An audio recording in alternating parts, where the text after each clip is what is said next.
Bonsoir. Nous travaillons sur les systèmes linéaires et nous allons utiliser plus précisément la technique du pivot de Gauss. Nous constaterons ici que nous avons un système à trois équations. La première équation, la deuxième et la troisième équation. Première équation, c'est moins 2x moins y égale à 5z moins 9.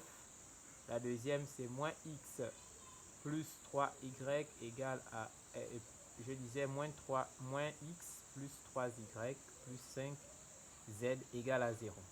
Et la troisième équation est 5x plus y plus 3z égale à 3. Et là, j'ai nommé donc les différentes équations. L1 pour la première, L2 pour la deuxième, L3 pour la troisième. Ce qu'il faut comprendre, c'est que pour appliquer le pivot de Gauss, c'est comme si on avait une matrice à 3 lignes et 3 colonnes. Ici, je peux réécrire cette matrice en me servant seulement des coefficients dans les différentes équations. Donc, j'ai moins 2, j'ai moins 1, j'ai 4, comme ceci. Et ensuite, je prends les coefficients des termes en y. Donc, j'ai moins 1, j'ai 3 et j'ai 1. Et les coefficients en z, c'est 5, 5 et 3. Voilà. Et donc, si je veux travailler avec cette matrice, c'est que j'encercle, c'est que j'encadre, je veux dire ici. La technique du pivot de Gauss, c'est de trouver la médiane. La médiane, elle est là.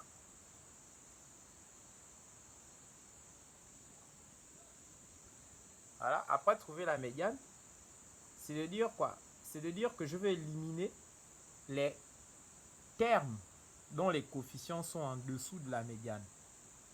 Et après, je pourrais éliminer les termes dont les coefficients sont au-dessus de la médiane. Du coup, j'aurai simplement le terme en x aura son égalité ici, c'est moins 9.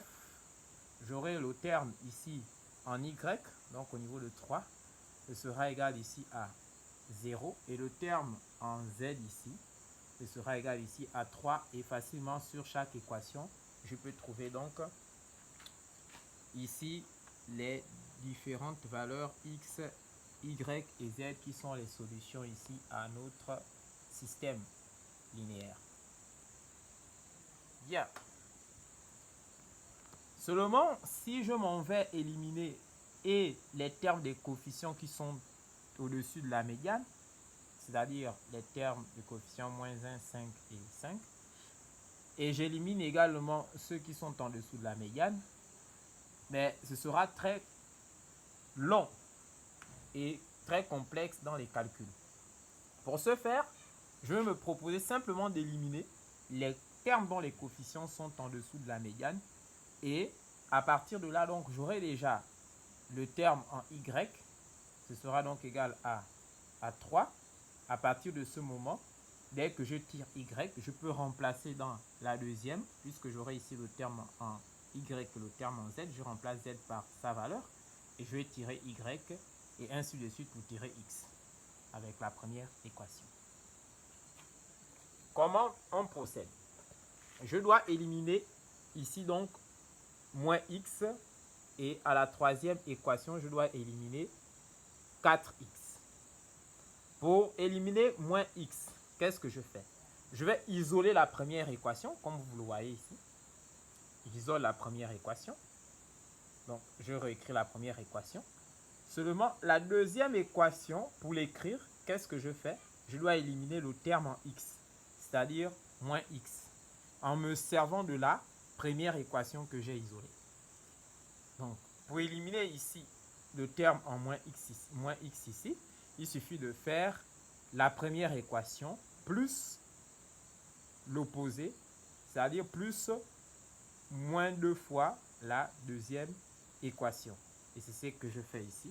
Donc, je prends ici la première équation et je fais moins 2 fois la deuxième équation, ce qui me permet d'avoir 2x moins 2, x qui donne 0. Et on fait donc le calcul ici. C'est ce que ça va donner. Ça va donner ici moins 7y moins z égale à moins 9. Comment on a fait? On multiplie. On a multiplié ici donc. Vous allez voir là. Voilà. On a multiplié, on a pris moins x. On a multiplié par moins 2, ce qui donne plus x à droite en rouge. On a pris 3y multiplié par moins 2 qui donne moins 6y à droite en rouge. Et on prend 5z multiplié par moins 2 qui donne moins 10z à droite en rouge. Ici. Et à la fin, 0 fois moins 2 donne 0. Et on fait l'addition des deux équations.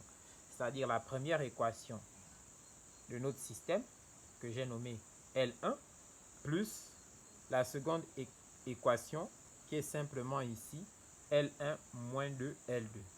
Ce qui va nous donner cette équation que j'ai appelée ici L'2. Donc L'2. Et avec la même méthode, je vais également trouver la troisième équation que j'ai appelée ici L'3. Et L'3 est issu de quoi? C'est issu simplement de 2 fois L1 plus L3. Pourquoi? Parce que je veux éliminer le terme 4x. Et pour éliminer le terme 4x, je vais multiplier ici la première équation par 2 et j'additionne avec la troisième équation. Et c'est ce qui va me donner ici, tout calcul fait, moins y plus 13z égale à moins 15. Donc, on a déjà pu éliminer deux termes en x.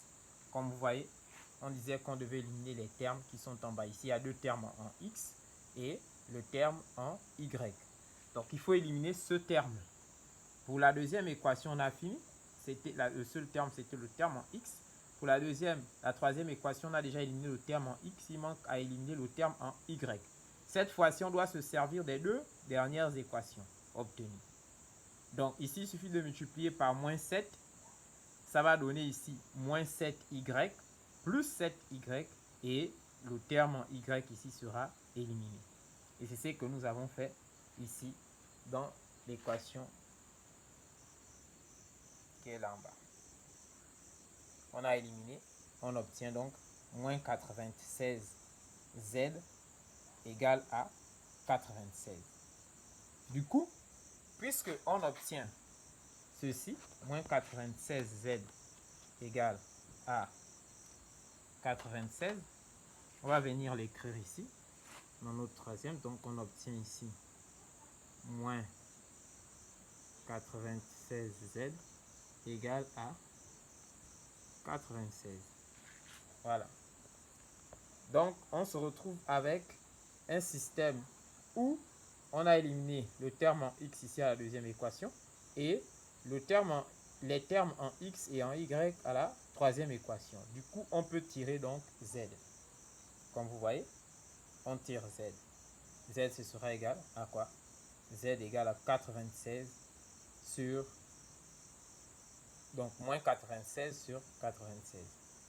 Voilà. On peut le voir. Et ça donne moins 1. Après avoir trouvé moins 1 ici, on peut remonter à la deuxième équation, c'est-à-dire L'2. On a trouvé ici. On va remplacer donc Z par moins 1. Ce qui va donner moins 5 fois moins 1 qui donne plus 5. Plus 5, on ajoute son opposé ici, c'est-à-dire moins 5, ça donne 0. Moins 5 ici, ça va donner ici moins 9, moins 5, ça fait donc ici moins 14. Et donc, on aura moins 7y égale à moins 14. Donc, y sera égal à 2, comme on l'a fait ici. On voit bien ici qu'on a moins 7y. Voilà, on a remplacé z par sa valeur moins 1, on a trouvé. On obtient ici donc moins 14 sur moins 7 qui donne ici exactement 2.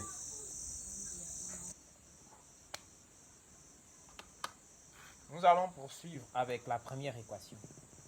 On va prendre la première équation de notre système obtenu, c'est-à-dire celle-là. On va maintenant cette fois-ci remplacer y par la valeur qu'on a trouvée, c'est-à-dire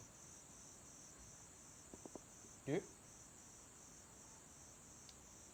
Et on va ici donc remplacer y par 2, x. Pour trouver x, on remplace y par 2 et z par la valeur moins 1 qu'on a trouvé. C'est ce que l'on a fait ici. On voit bien qu'on a moins 2x moins 2 plus 5 moins 1. Donc, moins 2x moins 2 plus 5 fois moins 1 égale à moins 9. Ce qui nous permet d'obtenir ici moins 5 plus moins 2, ça donne moins 7, comme on le voit. Donc, on a moins 2x moins 7 égale à moins 9. Et donc, ça nous donne moins 2x égale à moins 7. Donc, on ajoute son opposé ici et son opposé ici. Ça fait donc moins 9 plus 7 ici, ce qui donne moins 2. Et donc, on a x égale à 1. Et donc, les solutions seront ici 1, 2 et moins 1. C'est ce triplet-là qui est la solution de notre système linéaire. X égale à 1, y égale à 2 et z égale à moins 1. Bien. Voici grosso modo comment on va appliquer le pivot de Gauss pour un système linéaire. Et on avait le choix. On avait plusieurs choix, comme je l'expliquais avec la matrice. On avait le choix. Et le choix, il y a tellement de choix. Là, j'ai choisi d'éliminer les termes des coefficients qui sont en bas. Je pouvais également éliminer. Je pouvais commencer par éliminer les termes des coefficients qui sont en haut et à partir des équations, c'est-à-dire je trouvais x d'abord en premier, je remplace par la valeur de x ici, je trouvais y parce qu'il devait avoir seulement deux termes ici. Et ensuite ici, je remplaçais y et x par leur valeur pour trouver z. Ça, c'était aussi un autre choix. L'autre choix, c'est le premier que j'ai défini. On élimine les coefficients, les termes dont les coefficients sont en bas et les termes dont les coefficients sont en haut de la médiane. Et donc, il devait nous rester seulement que les termes dont les coefficients sont sur la médiane et leur second membre ici. Et grâce à ça, on devait tirer de façon individuelle chaque élément. Ce que vous devez faire, ce que je vous donne comme conseil, c'est que ne vous limitez pas seulement à avoir regardé la vidéo. Il faut mettre une pause ou arrêter d'abord de la regarder, c'est-à-dire marquer une pause, retravailler en fonction des explications que j'ai données. Et si vous avez un hic, vous revenez voir la vidéo et vous retravaillez jusqu'à ce que vous maîtrisez cette méthode-là. De toutes les façons, elle est fiable, cette méthode. Elle va toujours vous conduire à un bon résultat dans l'étude des systèmes linéaires. Merci, ce sera tout pour cette séquence. On se verra pour une prochaine séquence.